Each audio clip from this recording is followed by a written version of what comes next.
Ann Arbor. Okay.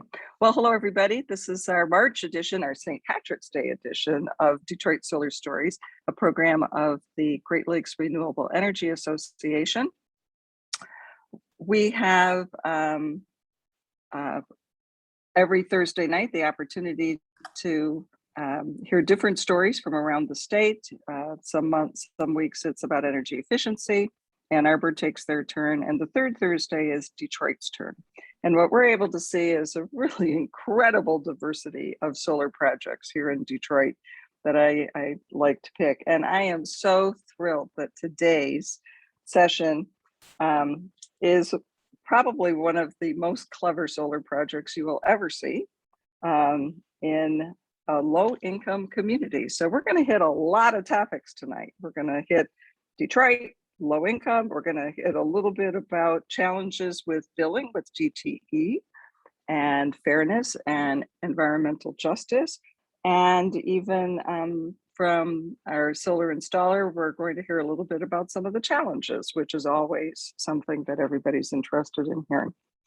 So let me introduce first Reverend Faith Fowler, who we are so thrilled to have, but she was also named by Crane's publication as one of the most influential women in the Detroit area for 2021. And that's a fascinating story about how Reverend Faith Fowler has come to Detroit and her mission and how she has grown incredibly, not just the workforce. I mean, she'll tell us all about everything, but what I've always appreciated so much about Reverend Fowler, we've known each other for 20 years now, is this journey that she's taken where she sees a problem and says, no, this is an opportunity. And I remember when they were picking up tires and making stuff out of tires, and I'm sure she'll tell us a little bit about that too, but always working on how to help people in Detroit thrive. But then the environment came into it as well. And we started the journey with how can we make not just the lives better for the people we're serving, but the lives better for everybody, because that's where we get into our environmental work. Then we'll hear from Reverend Faith Fowler a bit, and then we're also going to have the chance to hear from the solar company that installed the panels on the tiny homes. And that is Will Held, who has owned Strawberry Solar and been installing panels here, not just in Detroit, but throughout Michigan since 2014. So Faith, I'm going to turn it over to you. I know you've got a lot of exciting things to share with us. Sure. Well, thank you, Diane. And it's been a pleasure knowing you all these years. I'm going to focus particularly on the tiny homes because I think that's why I was asked, but can answer any questions about other things Cass is doing. Cass Community Social Services is, hold on, where did it go? We just tried it before the meeting.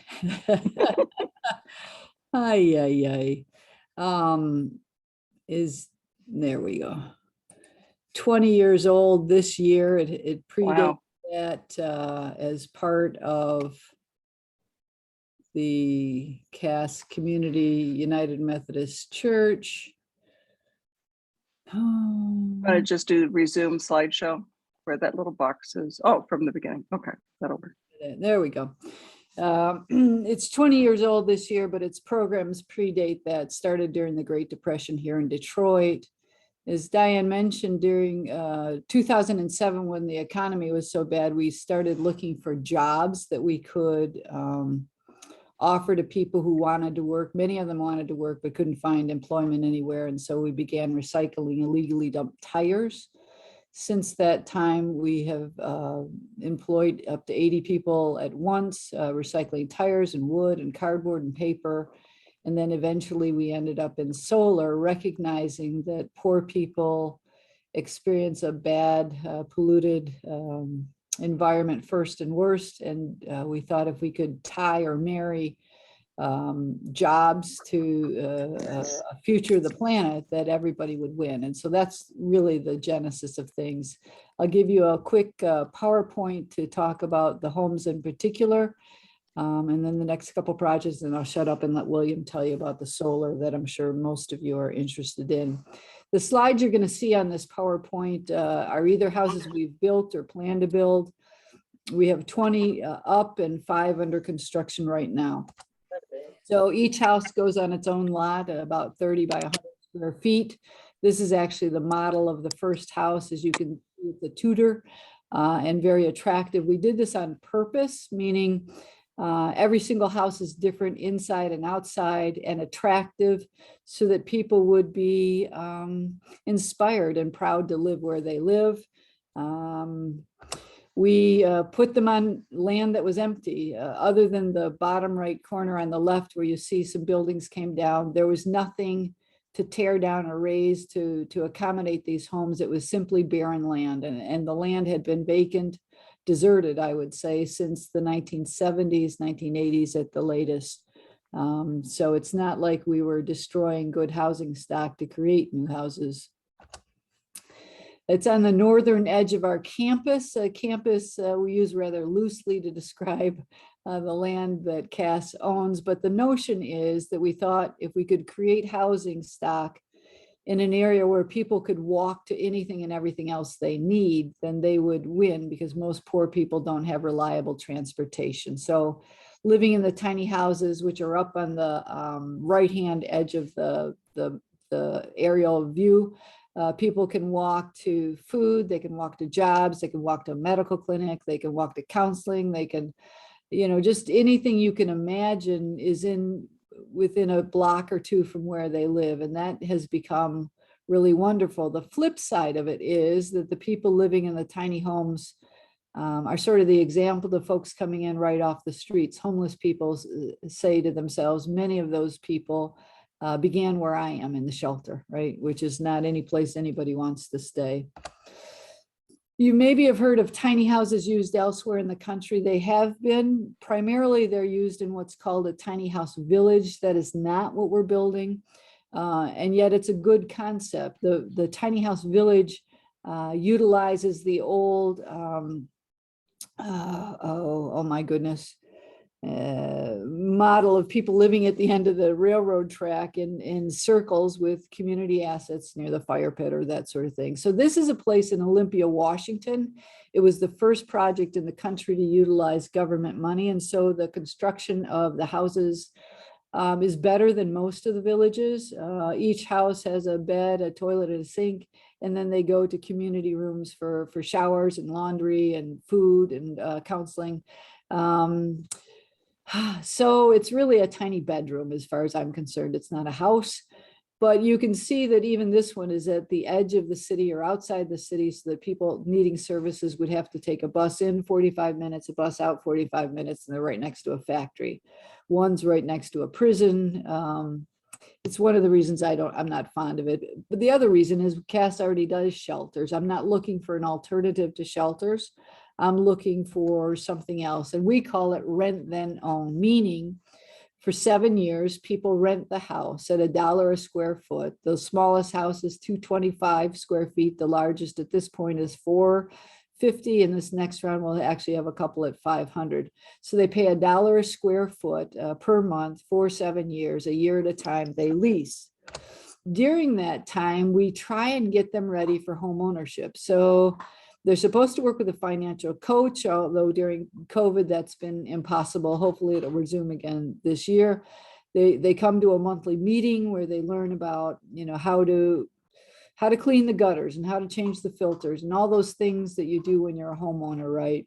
And lastly, they volunteer with other organizations, with Cass, to make it a better community. So it's much like Habitat, sort of that sweat equity, except that I don't care if you know how to build your house. I care about building a community. So are you making it a better place to live and work?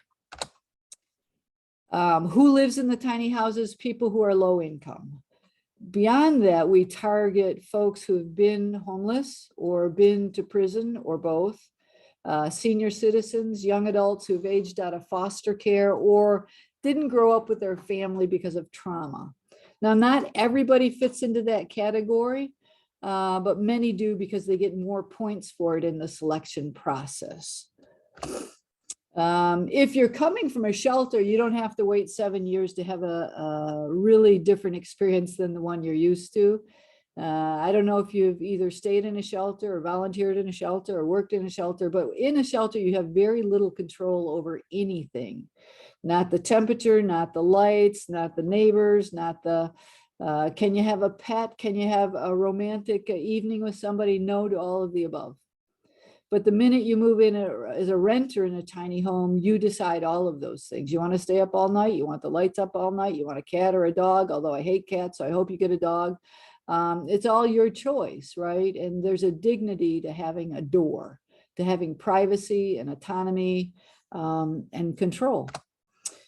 So we build the houses using general contractors to do everything that requires a permit. So laying the foundation, walls, roof, electrical, plumbing, etc. And then we bring in volunteers, some from Habitat, some from religious organizations, some schools and colleges, scouts, and they do everything else: the drywall, the painting, the flooring, the cabinets, the landscaping. It saves us a ton of money and creates evangelists for what we're attempting to do. And it gives us opportunities to network. So I was at a Rotary meeting in Ann Arbor, and this guy came up to me at the end of the session and said, if you ever need an architect, don't ever ask me if I ever need anything, because I called him the next week and said, see this picture on the left of the Victorian? I love it, but I don't know where there are plans for anything. Can you draw me a house? And he did. And he gave us then the design so we could use it and provide it to other people. The one on the right, I'm really proud, as I said at a meeting, I'd really like to do one with barn wood. And we found somebody from Western Michigan who was tearing down their barn and gave us all the wood for free. So those kind of networking things have been important. Also, people have given us materials so we can rescue bricks and paint and roofing. We've gotten 3 metal roofs from contractors who are doing big commercial projects and had extra stuff. And they just gave it to us. They got the tax write-off, right? The tenant got a roof they're never going to have to replace. We've had people give us granite countertops. You know, what are you going to do with your old granite countertop when you're renovating your kitchen? Well, you're going to give us enough granite for 3 tiny houses, which means we don't have to buy countertops, and our residents get countertops they could never afford. Every house is on a foundation. I know you've seen on HGTV, they do tiny homes on wheels. I'm from Detroit. I know that anything on wheels depreciates the minute you take it off the lot. But if you build a house on a foundation, there's a good chance it will appreciate. According to Zillow, the homes have appreciated almost 20% in the last year in our neighborhood. So I'm pretty happy about that. It's slab on grade, which helps with bugs and rodents. It's not so good when you have to work on your plumbing, but there are trade-offs. Every house comes with a front porch or back deck to increase the living space. Every house comes with a stove, refrigerator, microwave, washer, dryer, P-Tech unit, hot water on demand, and all the furniture and stuff they want. If they don't want it, we take it out. There's no charge either way. Some people want to bring their stuff from wherever they were. Some people have no stuff. They move in with a bag from the shelter. Oh yeah, there you go. They're big into landscaping. Actually, I found out their vein, that they really are competitive about who has the most flowers and the most colors. And it's crazy around here at Christmas with the amount of lights they put up. But again, that speaks to me of their pride. Every house comes with a security system. We debated whether or not to do, cages on doors or windows or a gated community. We decided to give everybody their own security system and found a local man who did it for a very reasonable rate. We started in 2016. As I say, we'll have 25 houses completed this summer. We hope to have a fundraising open house the 4th of July weekend. It's gone crazy online, 90 million views worldwide. So we've heard from all over the world, which floods my email and voicemail, and I hate to say snail mail, but you get the idea. There is a book about it just because I couldn't keep up with the request for how we did it and could it transfer somewhere else. We like to show people, the difference it makes in terms of building a house that's smaller with good insulation and good windows and obviously solar versus a traditional house. And we remind people that early on in the country, we had much smaller houses and much larger families. So our logic isn't very good because now we have huge houses and very small families. And then solar. We put solar on, the whole house is electric. We didn't run gas in at all. I was concerned about their bills and how to keep their bills down. So it was really economic initially.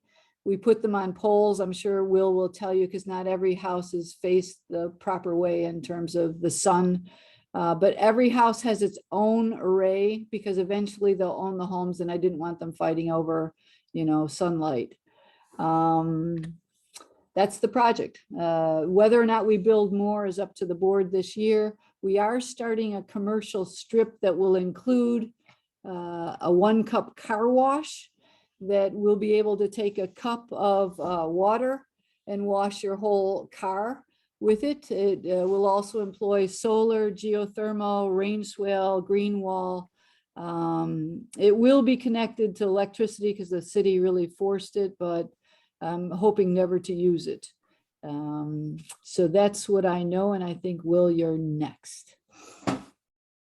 Let me just jump in real quick.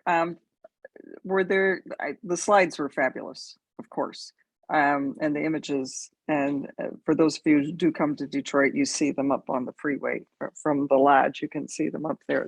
It's so special. But I was really interested in that one chart, and people might be interested in that too, that you showed the comparison of the average house. And so maybe people might have questions on that afterward, but if that's something you could share with us later, that would be really great too. So Will, you got this call that somebody wanted to put solar panels on tiny homes. Yeah. And tell us that story now. Yeah, so when we got connected with Faith and she told us about her idea and what she wanted to do, we were being a Detroit company, we were so excited to get involved in it and obviously wanted to do it. And so we sat down and kind of ran through what the best option would be. And like she mentioned, that not all the houses face south and they've got unique structures on them. So we kind of decided on doing a single pole mount so that each house would have the same amount of power. So each house has 6 panels. They're 300-watt panels, and they produce roughly around 2,000 kilowatt hours annually. And so we have 20 up right now, and we're planning to build 5 more. And I think, like Faith said, she's going to keep going until her board says no more. So that's really exciting for everybody. But I think, like Faith was saying towards the end of that, showing that graph, I think it's kind of what the whole solar industry is going towards now. Is I think the idea is more on our footprint and consuming less and being more self-sufficient. And I think this is just a tinier version of doing that, where each house is all electric, is trying to be as self-sufficient as it can, lower the footprint.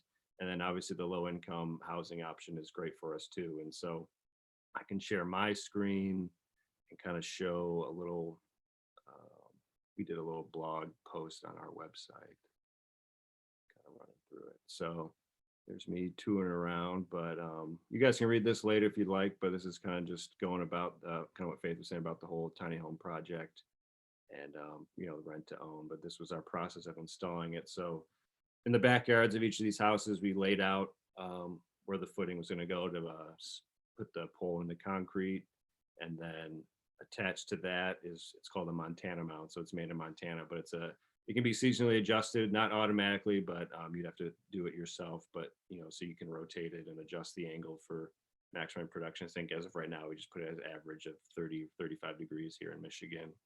So just like that, and then here's like a little aerial view of that.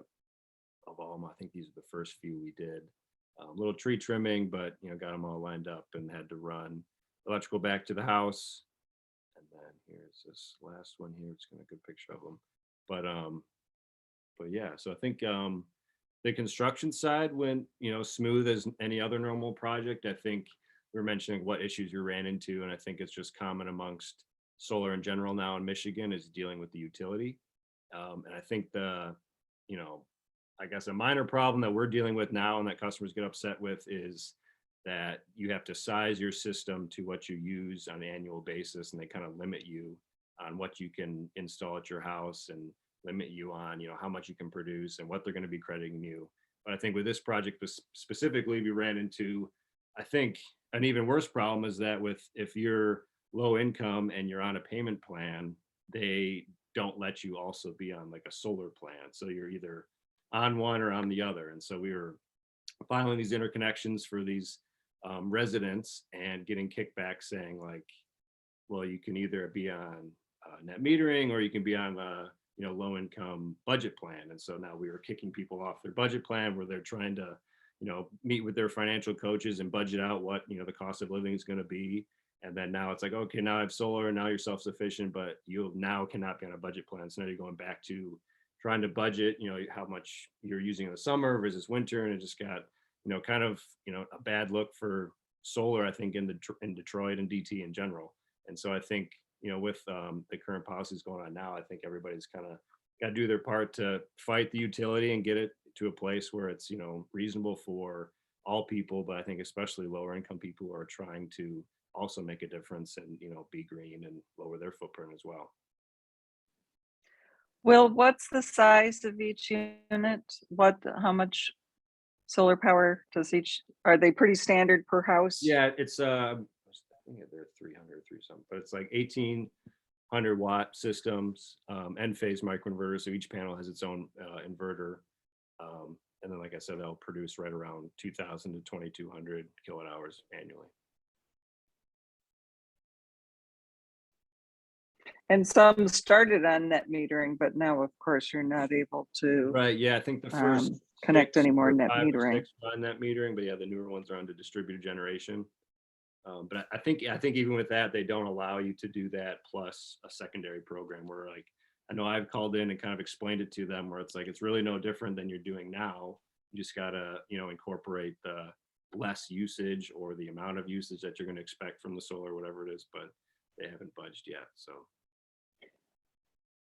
Yeah, and we're hearing that from another project that we featured, I think it was in November, the Jefferson Chalmers neighborhood with the treehouse, the exact same issue with some of the low income and senior citizen households that got their solar that were used to being on the budget plan. Yeah. And they said, no, you can't they have no mechanism of putting the two programs together. It's like, hello, you should be able to do this. Yeah. So with our committee, cop out for not having a mechanism. It's like the math can be clear enough, and you can even have an adjustment period at the end of the year if you like to. It's just like it's all relative. Yeah, you should be smart enough, right? Yeah, but we do have not to do it, which is the problem.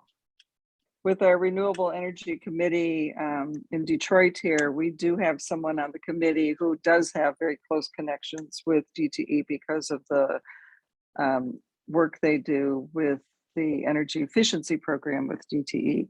And so he has pledged that he's going to start working on this issue and find the right people and the solution to this. So stay tuned on that. That's a really big issue.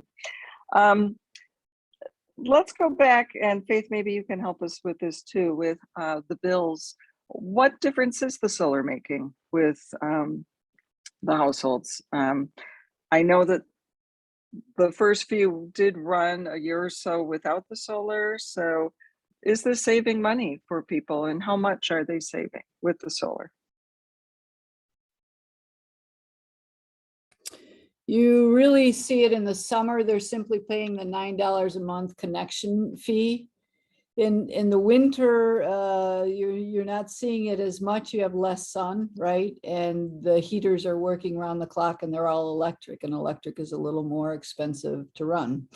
We're playing around with different P-TEC units now to see if we can help bring those prices down. So it depends on how hot they keep their homes in the winter, but 100, 200, even more if they're keeping it really, really warm. But clearly it reduces the bill every month and eliminates the bill except the connection bill, June, July, August. So if we could spread that out over 12 months, it would be very, very manageable, right? Right. For poor people. Right. And are they getting any in the summer? We know that if you're not on net metering, you're going to get the payback. So it will pay them a little bit at 7.5 cents maybe per watt that their kilowatt hour that they're sending back to the grid, but it's not enough to make a big difference for them. This is a big issue that GLREA is, I think, should be aware of, and that we should be working on is, and maybe John Freeman, you want to jump in on this as well. With the current DTE rate case, here's a case where if they do go through with charging a fee for usership for residential, this could be a $20 bill each month or a fee that's added on to each of these tiny homes. And so in the summer it wouldn't matter, but in the winter and in summer you might actually owe money. In the winter it's especially hard. John I would Freeman? argue it will be more than $20, because what they want to do is they want to establish demand charge. So whatever is your peak usage, and if these tiny homes are powered by electricity and they're cranking up the heat in the winter, the peak will be in the winter. And then John Richter calculated what it would be for his house. Now that's a normal square foot house, but his calculation based upon his peak usage, which is in the summer, is around $70 a month. So the bottom line is that what DTE is doing is they're trying to eliminate the solar market in Michigan. Whether it's tiny homes or larger homes, it doesn't make any difference, because the demand charges will increase based upon your peak usage. And so it's all kind of relative. And it's particularly relative to the level of income you have. So if you don't have much money to begin with, and you're powering your house by electric heat, and you have a peak use, then you're in a world of hurt. So it's a huge issue. And that's why I keep saying that this is a defining issue between renewable energy supporters in Michigan and DTE. They're throwing down the gauntlet, and we have to appropriately respond with a hard-hitting campaign to defeat this proposal by DTE. And Well, John, I think I'm Is sorry, it- Faith, go ahead. is it not true it's only against residences? It's not against businesses. Is that true? Well, I mean, the thing that Diane referenced is that currently the credit they pay people for exporting power back to the grid is all the distributive, category, which is a 1%. That applies to anything that's 150 kilowatts or smaller. So that applies to business too, small business. Okay. So, and they want to go with a locational marginal price, which is about 3.5 cents per kilowatt hour. So that will further erode the economics of installing solar. Right. So this is where I think, especially as DTE tries to tell the story that they have, their playbook that they use is that solar is for wealthy people and paid for by low income because we use their generation lines and et cetera, et cetera. But this is definitely where we have the opportunity to build enough coalition with the low income service providers, the nonprofits, the churches, all of those that do want solar, to be able to tell the story of, no, we deserve this. We deserve to have the same solar, and we deserve to be able to save money and use the power that's given to us by God's graces that's called sunlight every day. So, and Diane, just to be clear, the Public Service Commission has testified at least 2 times, maybe 3 times, to the legislature that the current distributive generation tariff is an appropriate level that solar owners are paying their fair share for using the grid. Yeah. There's no cross subsidies anymore. Now, DTE continues to trot out that line, but they're, in all candor, they're lying, because the Public Service Commission has testified, the chairman has, as well as the chief of staff has, to the House Energy Committee, saying solar owners are not being subsidized. So. Well, So we know our work's cut out for us. So let's go back and see what questions people might have about these wonderful projects. The images of them are so special. And I think it's great when we saw Will's images, we could see what the area looked like as they were being built and how far they've come with these beautiful flowers and the landscaping and everything. So any other comments, Will or Faith, before we go to questions? Just that during the process, we've established what we're calling a Sustainability Institute, where we train people about renewable energy, including solar, and have taken now teams of folks who used to be homeless to Puerto Rico after Maria to set up solar electricity for homes that were going to be without electric power for a couple of years.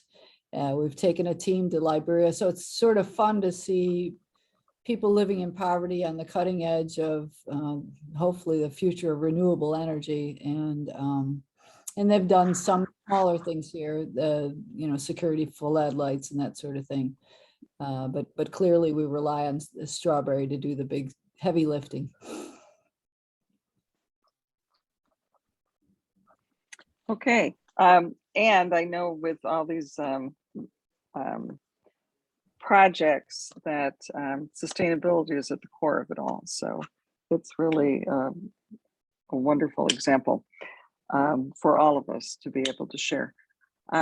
Let's open it up to questions then. If you want to use the raise your hand, we can see what kind of reactions, or maybe you don't have a question, maybe you'd just like to tell us what you think.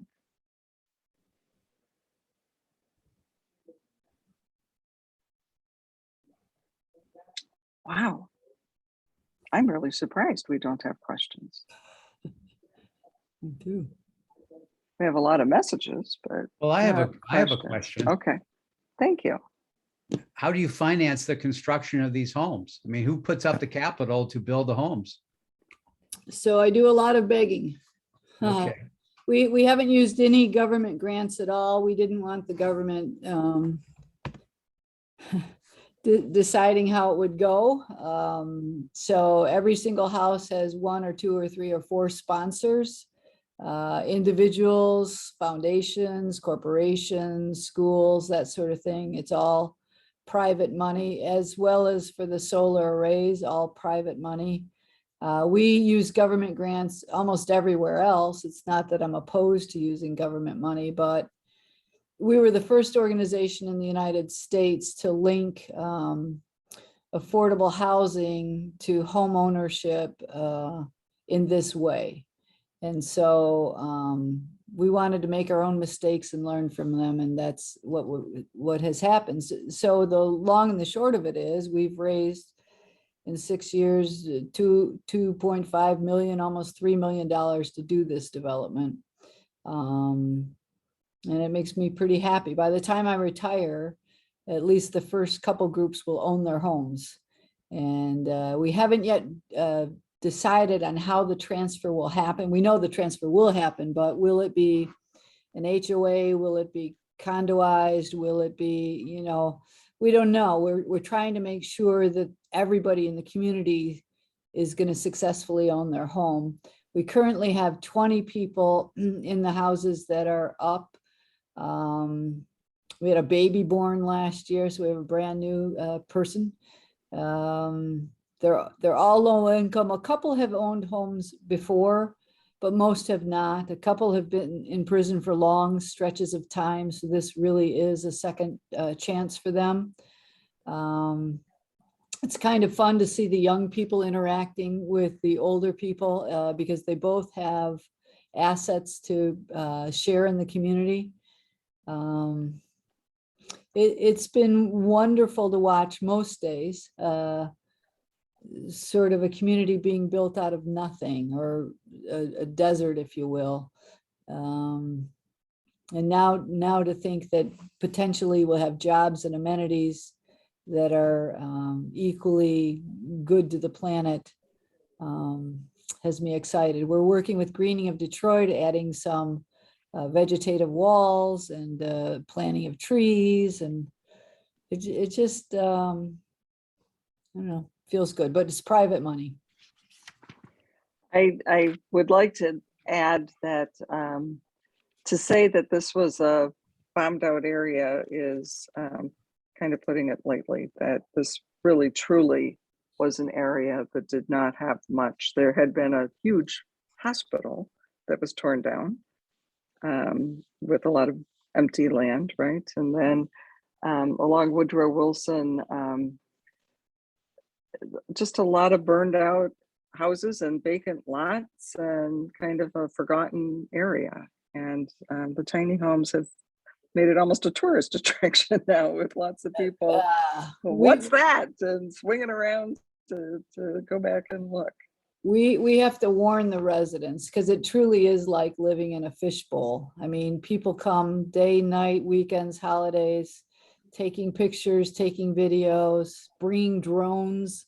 And in the one sense, it's a compliment. On the other, the residents deserve some privacy, right? So Right.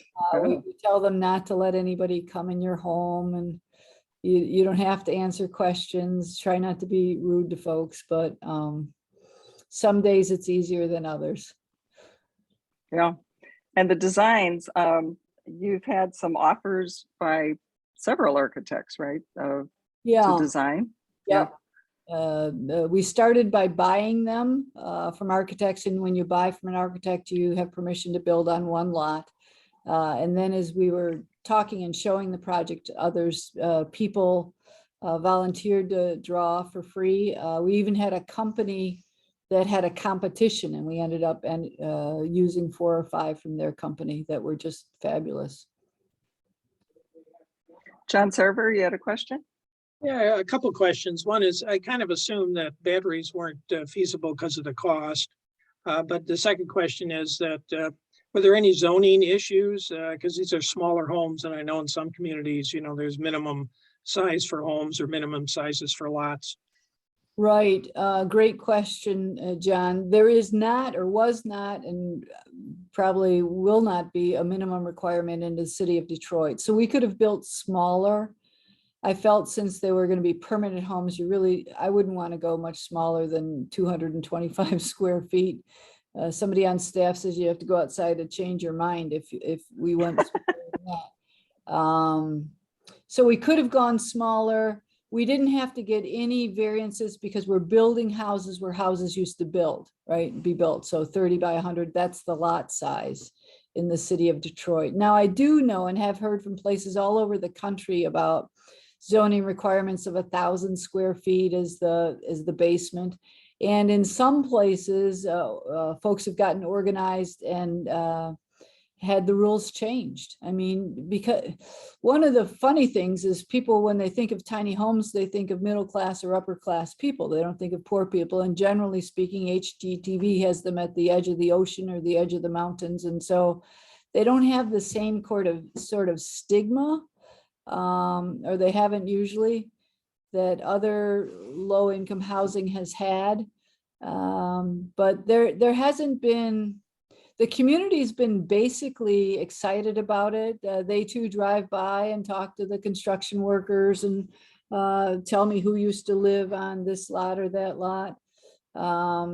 It has helped, I believe it's helped property values in the whole larger community where we're at. If you look at real estate advertisements now, you'll see this place is for sale and it's in the tiny homes community. So they're using it as a way to jack up prices, as they say, which is both. Well, you're helping lift the neighborhood. Okay. Because maybe some of those other houses will get rehabbed now. Clayton, you have a question? Yes, I do. I'm one of those persons who was driving in the lodge and saw these homes, and particularly the solar panels is what got my attention.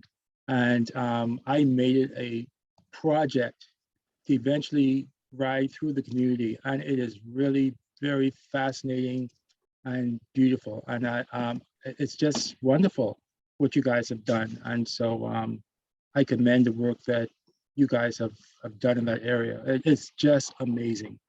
And Pastor Faith, if you don't mind, could you leave your email address Sure. in the chat so I could contact you? Absolutely. Thank you, Clayton. One thing I would say about the city is they don't like the solar on poles. I've heard that they would prefer we not have it on poles. I prefer it on poles. For one thing, the people park under there. They use it as sort of a shed for their car. For the other reason is not every house has a roof facing the best way. But thank you very much for that, Clayton. A lot of people see the lighthouse, which is the double-decker house, and that one on the bottom level, it's a garage, and then you go upstairs and it's the tiny home. But that's what they see as they're driving up and down, and frequently they get off. I'll put it up right now. It is so cool. Kim, or Ken rather, you had, I think, a budget question, but maybe other things. Yeah, well, first of all, I'd like to know, are you looking for additional volunteers for when you're putting up some of these homes? And if so, how would we get involved? I'm looking to do something similar. I formed a nonprofit 3 years ago to build similar type of homes that would be somewhat off-grid. So I definitely would like to learn what you've done, and the best way to learn is to get involved. We do use volunteers. Thank you for asking. The problem with a tiny home is you have to use small groups at a time, because if you had 15 painters in a 200 square foot home, you'd lose somebody's eye, right?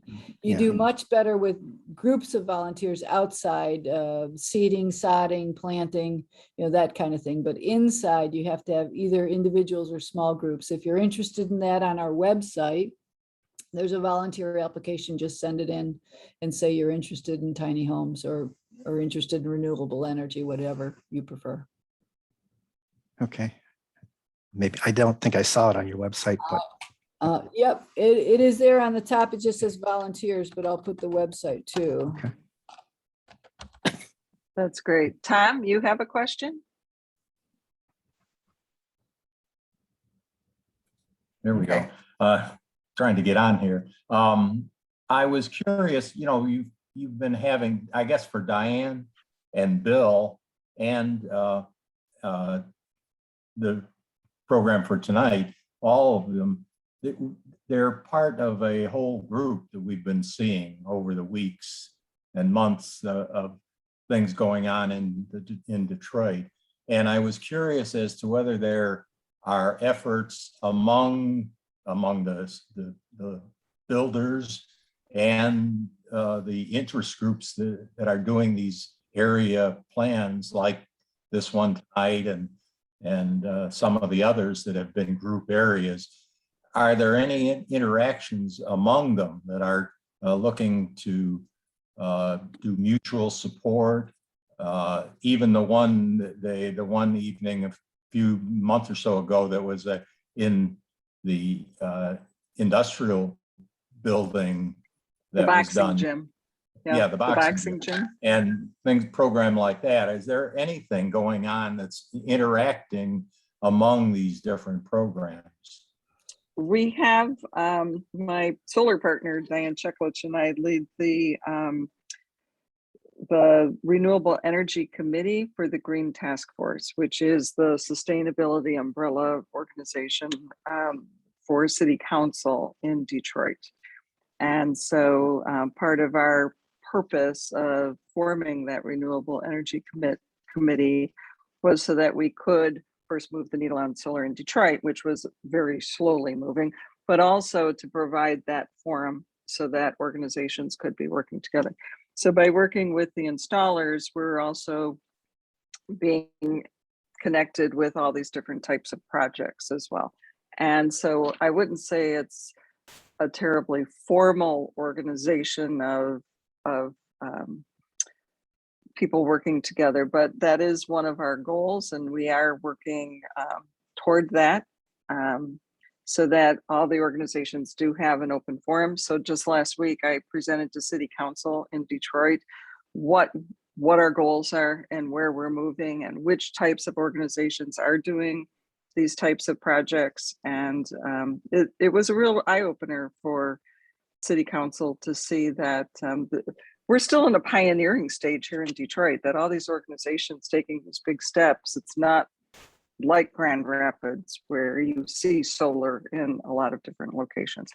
So I guess that's the long answer, but yes, we are working toward having a much better network and a voice. And especially with this rate case, we're especially working with others in Detroit so that we can show that this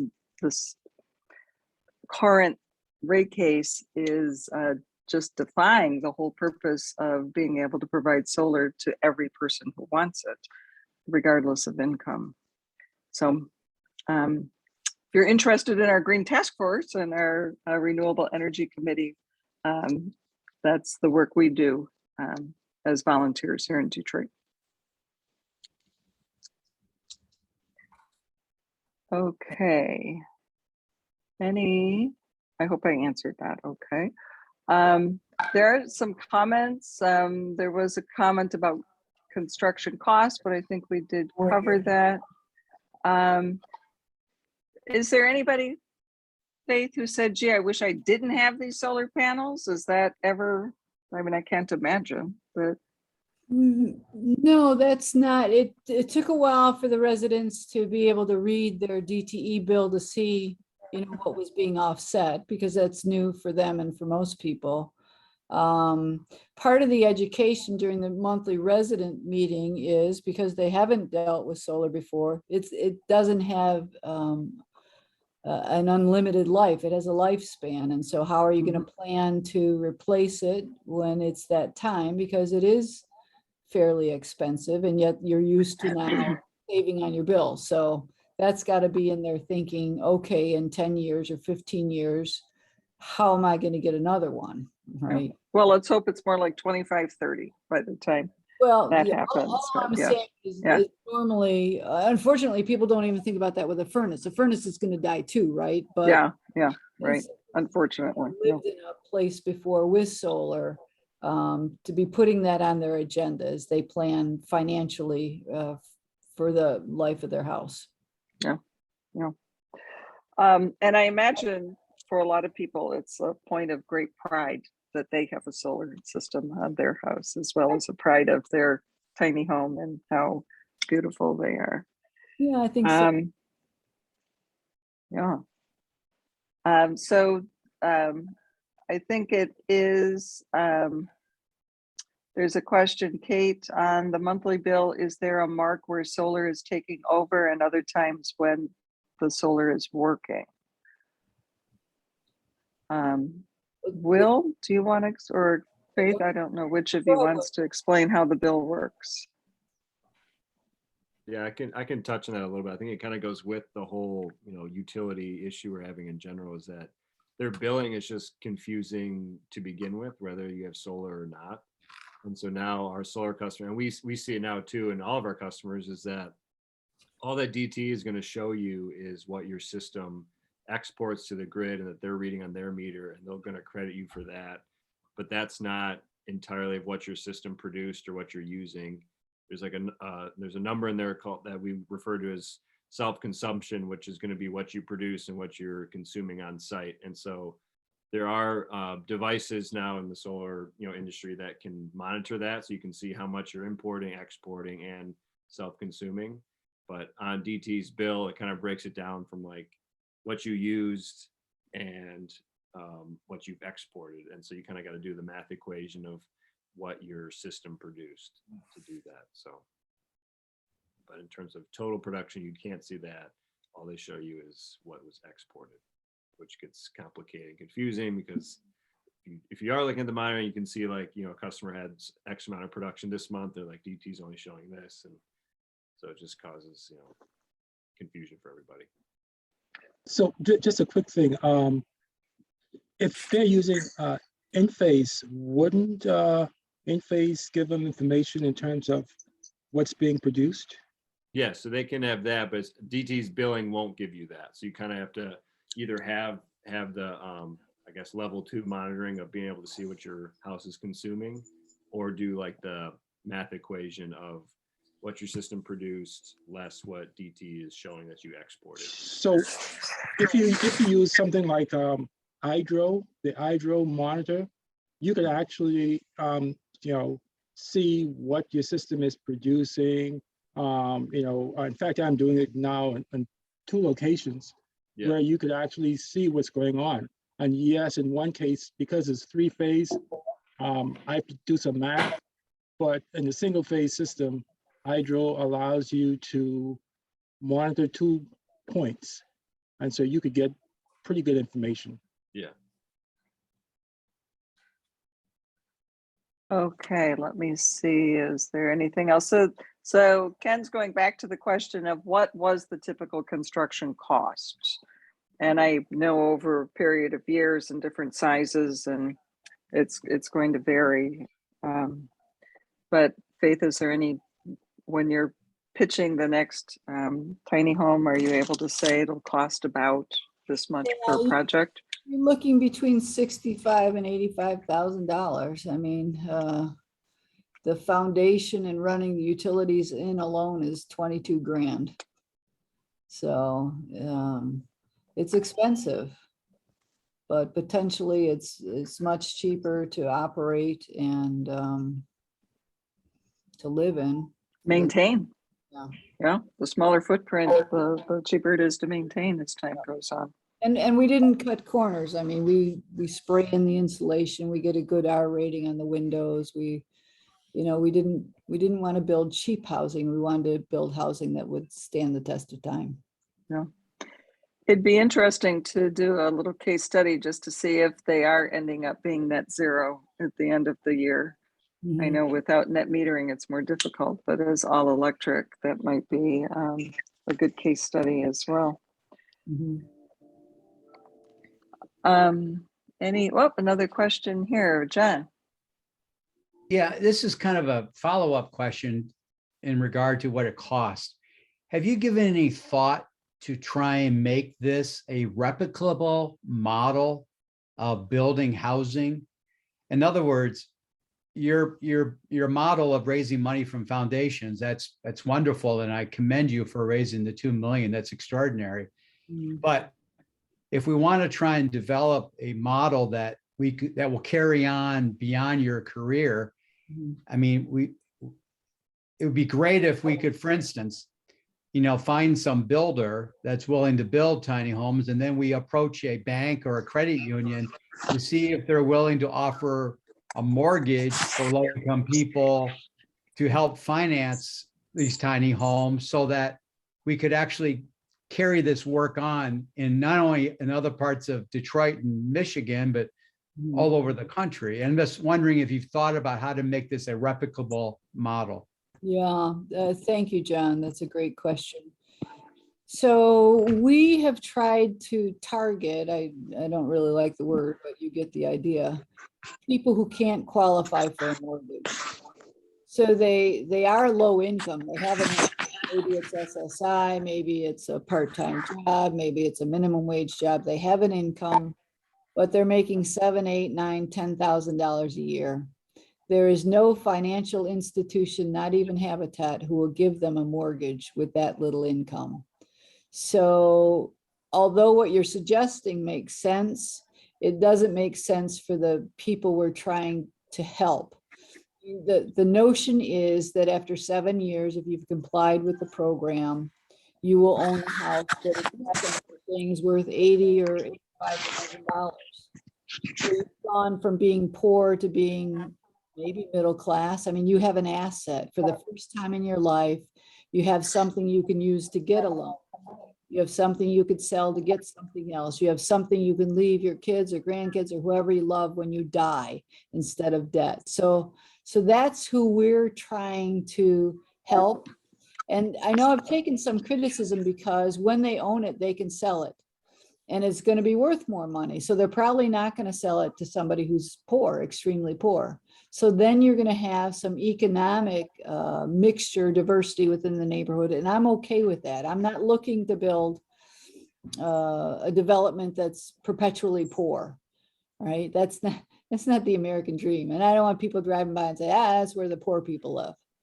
I want people driving by and saying, this is a great community. That's a mixture of everything you can imagine.